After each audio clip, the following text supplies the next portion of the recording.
Hollywood's biggest open secret? It's time you knew the truth.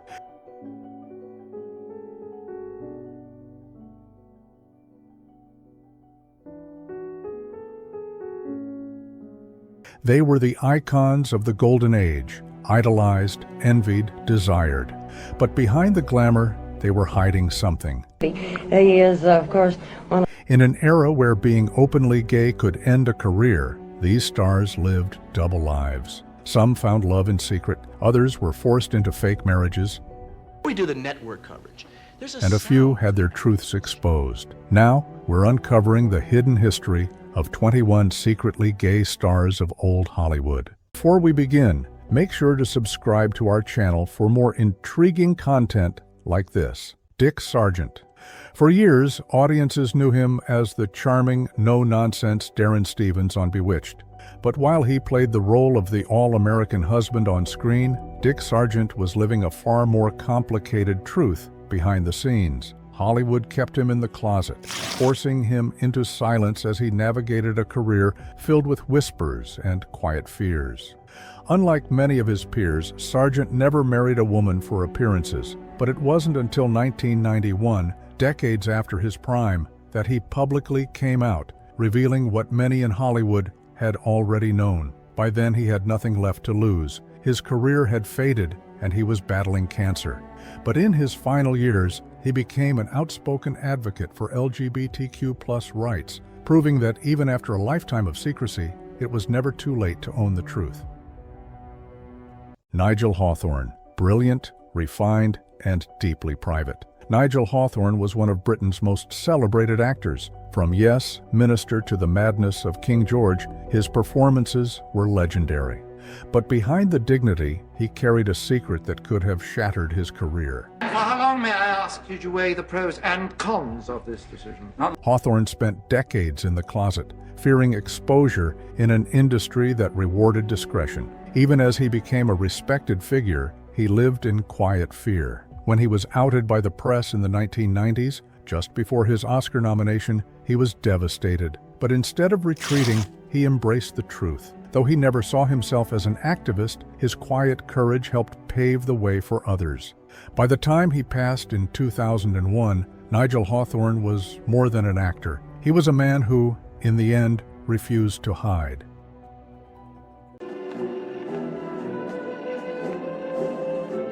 Rudolph Valentino. Hollywood crowned him the Latin lover, a heartthrob who made women swoon. But behind the smoldering gaze and passionate embraces on screen, Rudolph Valentino carried a secret he could never reveal. He rose from an Italian immigrant to the silent film era's biggest star. The Sheik, 1921, made him a legend, and millions adored his exotic allure. But off-screen, Valentino's love life didn't fit Hollywood's script. Rumors swirled, intimate friendships with men, whispers of arranged marriages to hide the truth. Studio bosses feared exposure, labeling him too feminine to be a real man's man. At just 31, Valentino died suddenly, leaving behind a mystery. Who truly knew his heart? Some say he took his secret to the grave. Others believe the clues were always there, hidden in plain sight.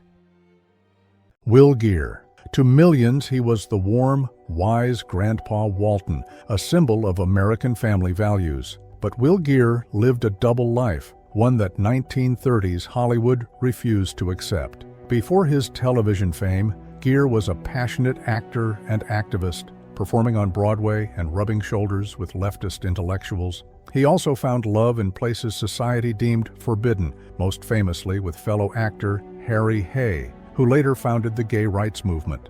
But Hollywood's blacklist was brutal. His political beliefs and personal life cost him roles, forcing him into exile. Yet Geer fought back. He built his own theater, championed social justice, and, decades later, earned America's love as Grandpa Walton. Well, I knew a man once that had a phonographic memory. He said photographic. His secret? He never stopped living on his own terms, even in a world that tried to rewrite his story.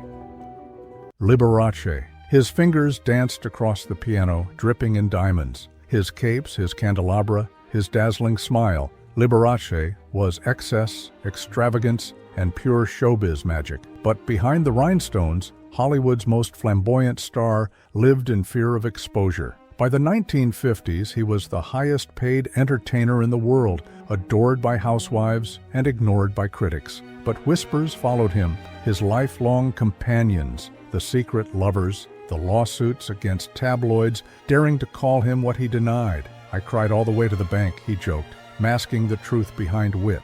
In the end, Liberace never said the words. He passed away in 1987, his secret an open one. But his legacy remains. A man who lived as boldly as he could in a world that demanded he dim his light.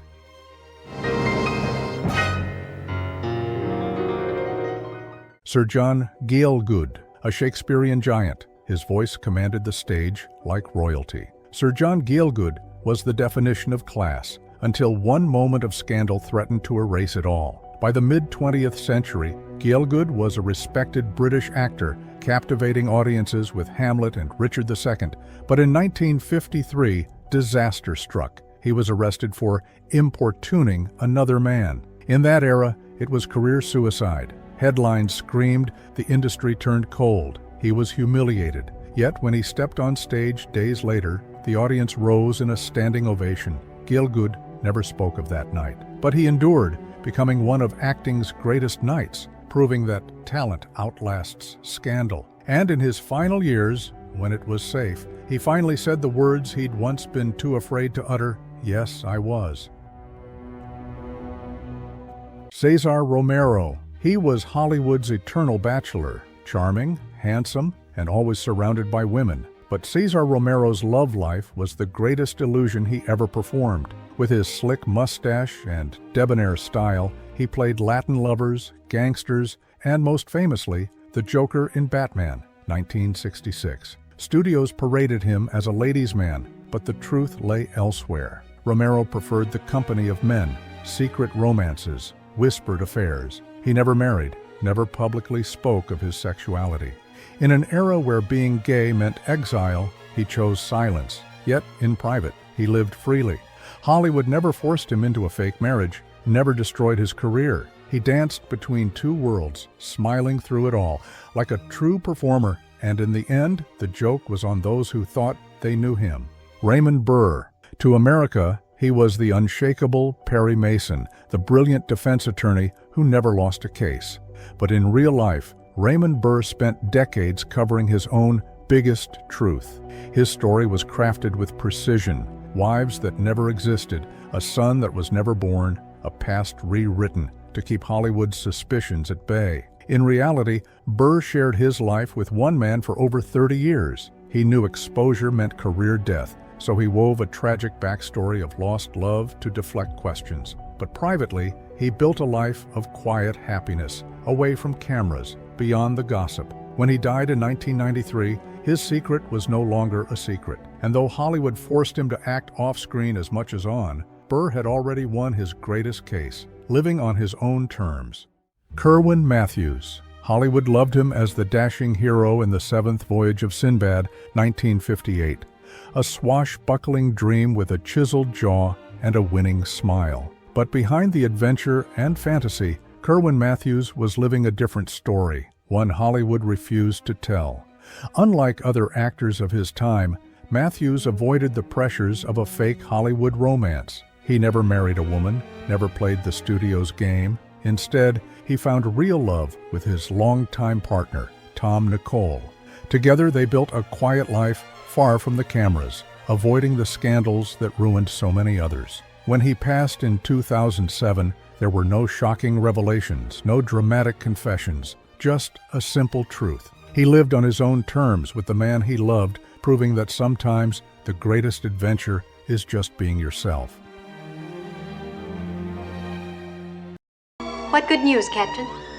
We are anchoring off an island. Paul Lynde. He made America laugh. His sharp tongue, his outrageous wit, his unforgettable presence on Hollywood squares. But Paul Lynde's humor masked a deep loneliness, a life spent performing even when the cameras weren't rolling. Hollywood adored his flamboyant charm, but never let him be open about who he was. He played comic relief, the confirmed bachelor, the man who was always laughing, but never the romantic lead.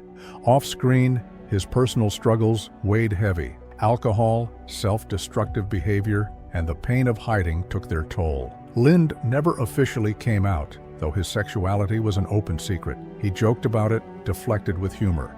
But beneath the laughs was a man longing for something more. And when he passed away in 1982, Hollywood lost one of its greatest comedians, one who had spent his life making others laugh while carrying a sadness all his own. Decorating a part of her body. Which part? Her chin. Jack Cassidy. Charming, talented, and effortlessly suave, Jack Cassidy was the epitome of the classic Hollywood leading man.